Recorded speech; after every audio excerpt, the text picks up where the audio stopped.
Fără semafor. Vreau să vă arăt niște mașini care încalcă legea. Ia uitați-vă, asta cu numere albe, practică taximetrie. Deci evaziune fiscală și stă parcat pe trotuar. Dincolo, în intersecție, o grămadă mașini parcate. Înseamnă că dumneavoastră le protejați? Noi luăm măsuri. Cum luați măsuri? Că este 100 de ani de zile în intersecția asta. Cum luați măsuri? Poate țineți crâșa.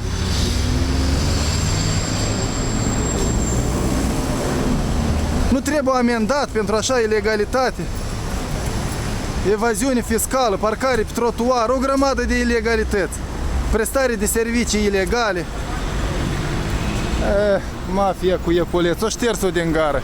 Am vrut să arăt și dincolo de trotuar tot așa ilegalități. În fața preturii centru. Dar n-are cine. Înseamnă că mafia politică cu mafia cu epuleți împreună cu mafia taxiurilor ilegale. Ăștia au parcat și pe trotuar, și pe trecerea de pietoni, și în intersecție. Da, aici trotuarul în genere e ocupat. Degeaba au pus piloni care limitează accesul, dacă totul e plin de mașini.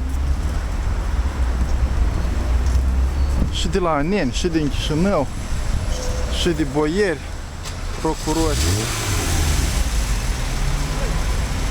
Nici o speranță să se schimbe ceva în orașul ăsta cu așa guvernare.